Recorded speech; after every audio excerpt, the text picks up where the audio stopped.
જીતુ વાઘાણી દ્વારા ખેડૂતો મુદ્દે એક પરિપત્રની જાહેરાત કરવામાં આવી. ખાસ કરીને જે વીજ થાંભલાના વળતરનો મુદ્દો હતો એ મુદ્દાને લઈને સરકારે એક પરિપત્ર જાહેર કર્યો અને એ પરિપત્રને સ્વીકારવાનો ઇનકાર કર્યો મોરબીના જેતપરના ખેડૂતોએ. હવે આ આખી બાબતને લઈને જેતપરના ખેડૂતો કલેક્ટર કચેરીએ પણ પહોંચ્યા, પોતાની રજૂઆત પણ મૂકી અને આ તમામ ચર્ચાઓની વચ્ચે જે ખેડૂતોના અનેક સવાલો હતા કે જે વળતર છે એ કોણ નક્કી કરશે, કમિટીના મેમ્બરમાંથી કોનું જે છે માનવામાં આવશે, આ તમામ બાબતોને લઈને હવે કલેક્ટર દ્વારા એક નિવેદન આપવામાં આવ્યું છે. શું છે સમગ્ર મામલો એની વિગતે ચર્ચા કરીશું. નમસ્કાર, હું છું ઉજ્જવલ અને આપ જોઈ રહ્યા છો નિર્ભય ન્યૂઝ. સરકાર દ્વારા જેવી જ ખેડૂતોનો જે વીજ લાઇનના થાંભલાના મુદ્દે જે વળતરને લઈને માંગ હતી એ માંગને લઈને પરિપત્ર જાહેર કરવામાં આવ્યો ને બીજી તરફ ખેડૂતો દ્વારા આ પરિપત્રને લઈને વિરોધ કરવામાં આવ્યો. હવે ખેડૂતો દ્વારા ફરી એકવાર એવું કહેવામાં આવ્યું કે આ આખો જે પરિપત્ર જાહેર કરવામાં આવ્યો છે એના આધારે ખેડૂતોને લોલીપોપ આપવામાં આવી રહ્યું છે. ચર્ચાઓ પણ અનેક થઈ, કારણ કે વાત એવી પણ કરવામાં આવી કે એક ખેડૂતના પ્રતિનિધિ હશે, કંપનીના પ્રતિનિધિને કલેક્ટર, એટલે કે બે વ્યક્તિઓનો જો ક્યારે પણ નિર્ણય લેવાની વાત આવે તો પછી બહુમતીથી નિર્ણય લઈ લેવામાં આવશે. અહીંયા કલેક્ટર દ્વારા હવે આખી બાબતને લઈને સ્પષ્ટતા કરવામાં આવી છે કે જે કોઈ પણ નિર્ણય લેવામાં આવશે એ બહુમતીના આધારે નિર્ણય નહીં લેવામાં આવે, પરંતુ નિર્ણય એવી રીતે લેવામાં આવશે કે જે ત્રણેય ભાવ છે એ લખવામાં આવશે, ભાવ આપવામાં આવશે ને ત્યારબાદ ત્રણમાંથી બે ચિઠ્ઠી જે છે એનું સિલેક્શન કરવામાં આવશે અને ત્યારબાદ એમાંથી નક્કી કરવામાં આવશે કે વળતર હશે કેટલું. હવે એમાં પણ જો બંને ભાવ જે લખવામાં આવ્યા છે ભાવમાં 20%થી વધારેનો જો અંતર હશે તો પછી ફરી એકવાર નક્કી કરવા માટે ક્યાંક ને ક્યાંક વિચારણા કરવામાં આવશે. 20%થી ઓછો અંતર હશે તો પછી એ વળતર એ લોકોને આપી દેવામાં આવશે નિર્ણય એક લઈને. હવે અહીંયા જે ખેડૂતો દ્વારા કહેવામાં આવી રહ્યું હતું કે એમને લોલીપોપ આપવામાં આવી રહ્યું છે એ બાબત ક્યાંક ને ક્યાંક લાગી રહી છે. આ તમામ ચર્ચાઓની વચ્ચે હવે કલેક્ટર દ્વારા શું કહેવામાં આવ્યું એ પણ સાંભળી લઈએ. આવ્યું છે છતાં આજે અમુક ખેડૂતો દ્વારા અહીંયા આવીને અન્ય માંગણીઓ બાબતે રજૂઆત કરવામાં આવી છે, જે મેં સરકારશ્રીને રજૂઆત કરશું. પણ સાથે સાથ આપના વતી મને તમામ ખેડૂતોને પણ મારી વિનંતી છે કે સરકારશ્રીનું પરિપત્ર છે એ ખૂબ જ સારું અને ખેડૂતોના હિતમાં છે. એમાં માર્કેટ રેટ કમિટી માટે ટૂંક જ સમયમાં અમે કાર્યવાહી ચાલુ કરવા જઈ રહ્યા છીએ, જેમાં ખેડૂતના પ્રતિનિધિઓનું પણ અત્યારે અમે ચયન પ્રક્રિયા કરી રહ્યા છીએ. તો એમાં તમામ ખેડૂત મિત્રો પોતાના પ્રતિનિધિની ઝડપથી નિમણૂક કરે, જેથી આગળ એમને જે પરિપત્ર પ્રમાણે વધારાનું વળતર છે તે મળી શકે. જે લાઇનમાં વળતરની ચૂકવણી મહદઅંશે થયેલી છે અને બાકી છે હજુ કામ, એમાં પણ વધારાનું વળતર ટૂંક જ સમયમાં ચૂકવવામાં આવશે.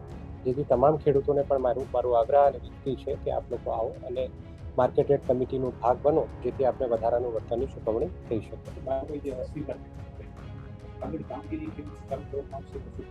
જેમ મેં આપને કહ્યું કે માર્કેટ રેટ કમિટીની રચના કરવામાં આવેલી છે, જેમાં 3 લોકો છે. તેમાં સરકારશ્રી અર્થાત અમારું જે વેલ્યુઅર છે એ રહેશે, જે ટ્રાન્સમિશન કંપની છે એમના એક વેલ્યુઅર રહેશે અને જે ખેડૂત મિત્રો છે એમના તરફથી જે પ્રતિનિધિ છે એ જે પણ વેલ્યુઅરની નિમણૂક કરે એ 3 લોકો હશે. 3 દ્વારા ભાવ ગામમાં જઈને ખરેખર જે ભાવ છે ડીએલવીસીની જેમ નહીં, પરંતુ જે એકચ્યુઅલ ભાવ છે એની ચકાસણી કરવામાં આવશે અને એ 3 જ્યારે એમઆરસીમાં રજૂ થશે તો સરકારશ્રીના જીઆર પ્રમાણે પછી એમાંથી યોગ્ય ભાવ નક્કી કરીને આગળની કાર્યવાહી કરવામાં આવશે. એમાં સરકારશ્રીના જીઆર પ્રમાણે 3 વેલ્યુઅર જે છે એ આવશ્યક છે અને 3 વેલ્યુઅરના ભાવ બંધ કરવામાં આવ્યા બાદ આગળની કાર્યવાહી પરિપત્ર પ્રમાણે કરવામાં આવશે. એમાં કાર્યવાહી તો આગળ કરવામાં આવશે જ અને જે સરકારશ્રીના વેલ્યુઅર છે, જે કંપનીના વેલ્યુઅર છે, એ ખેડૂતોનું પણ અમને પૂરો વિશ્વાસ છે કે એ સાથે રહીને વેલ્યુઅરની નિમણૂક એમના દ્વારા પણ કરવામાં આવશે.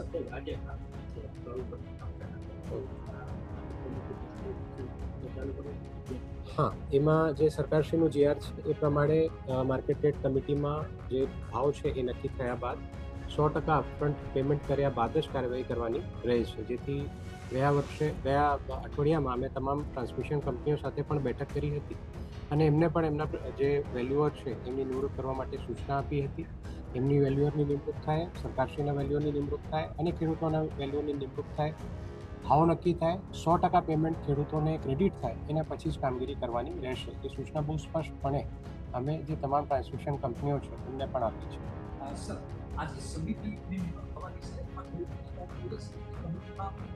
ખેડૂતના પ્રતિનિધિ છે, સરકારના હશે, કંપનીના હશે, એના ઉપરાંત કલેક્ટર બીજા નીતિના લોકો કરી શકે છે.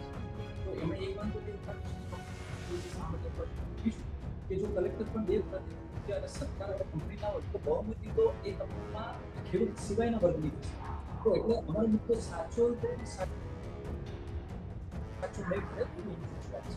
નહીં, આ કમિટીમાં જે નિર્ણય છે એ બહુમતીના આધારે થવાનું નથી. સરકારશ્રીએ ખૂબ જ વિસ્તૃત એમાં ગાઈડલાઈન આપેલી છે કે કેવી રીતે ભાવો લેવામાં આવશે, મંથ કવરમાં લેવામાં આવશે. એ ભાવોમાંથી 2 કવર 3 કવર પૈકી 2 કવરનું સિલેક્શન કરવામાં આવશે. એ 2 કવર જે સિલેક્ટ થશે એમાં પણ જે ભાવમાં અંતર છે એ જોવામાં આવશે. 20%થી વધુ ભાવમાં અંતર હોય તો કેવી રીતે કાર્યવાહી થશે, 20%થી ઓછું હોય કેવી રીતે થશે, એ તમામ વિગતો પરિપત્રમાં બહુ ડિટેલમાં આપવામાં આવેલી છે. જેનો અર્થ છે કે આમાં જે સમિતિની કોમ્પોઝિશન છે એનાથી બહુ ફેર પડવાનો નથી. જે 3 ભાવ સબમિટ કરવામાં આવશે એના આધારે કાર્યવાહી કરવામાં આવશે. એ અત્યારે કાલે રાતે 8 વાગ્યા સુધીમાં 365 ગામડાના પંચાયતના લેટર પેડ ઉપર લોકોએ આ પરિપત્ર અમાન્ય છે એવું લખિતને આપેલું છે. 365 ગામના છે અને તે સિવાયના પણ અઢળક આવેલા છે, એ અટેચ નથી થયા આજે અને રાતે 8 વાગ્યા પછી. અને એમાં મુખ્ય માગણી અમારી ટાવર માટે જે 200%ની જગ્યાએ 400% અને કોરિડોર માટે 260%, ગ્રામ્ય હોય, નગરપાલિકા કે મહાનગરપાલિકા ત્રણેય માટે એ ઓપ્શન છે. એની જગ્યાએ 2013નો કાયદો છે એ મુજબ બજાર કિંમતના 4 ગણા થાંભલા અને તાર માટે એ પણ ઓપ્શન માન્ય ન હોય તો જે 2006 જે લાયસન્સી રૂલ્સ છે એ પ્રમાણે કલેક્ટર સાહેબ જે છે કંપની અને ખેડૂતોને બોલાવીને ભાડું નક્કી કરી આપે. આ 3 ઓપ્શનમાંથી જે સરકારશ્રીને અનુકૂળ હોય, બરાબર. અને તે સિવાયના હમણાં અમારા બીજામાં 23 મુદ્દા છે, અલગ અલગ રજૂઆત છે 23 મુદ્દાની, એ પણ આમાં સામેલ છે.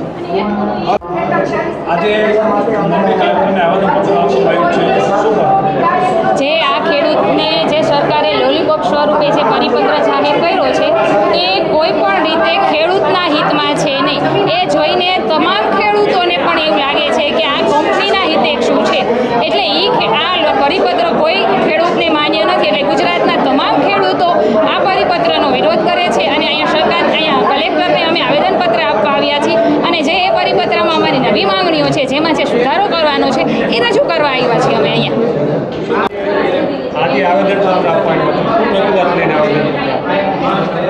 આવેદનપત્રમાં 365 ગામના ખેડૂતોની લેટર પેડ ઉપર રજૂઆત એક જ છે કે આ પરિપત્ર જે બનાવવામાં આવ્યું તે કંપની હિતેક્ષુ પરિપત્ર છે, તે ખેડૂતોને અમાન્ય છે. માટે આ પરિપત્ર રદ કરી નવો પરિપત્ર ખેડૂતની ફેવરમાં બનાવવામાં આવે અને ખેડૂતના મુદ્દા ધ્યાનમાં લેવામાં આવે છે. આ પરિપત્ર અત્યારે આવેદનમાં અમે રજૂઆત કરી છે. 25 મુદ્દા છે મુદ્દા વાઇઝ અમે રજૂઆત કરી છે. તે તમને આવેદનપત્ર તમને ફાઇલ મળી જશે.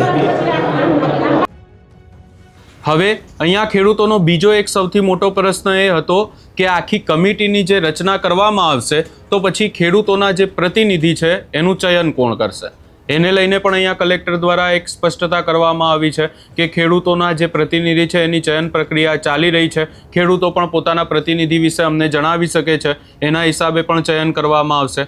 હવે જે ખેડૂતોનો મુખ્ય પ્રશ્ન હતો કે ભાવ નક્કી કેવી રીતે થશે અને ખાસ કરી અને જે તમામ ગૂંચવણો હતી એને લઈને પણ અહીંયા જવાબ આપવામાં આવ્યા, પરંતુ ખેડૂતો દ્વારા સ્પષ્ટ કહી દેવામાં આવ્યું છે કે આ પરિપત્ર જે આપવામાં આવ્યું છે એ પરિપત્ર અમને મંજૂર નથી અને ખેડૂતો માટે નવા પરિપત્ર જાહેર કરવામાં આવે.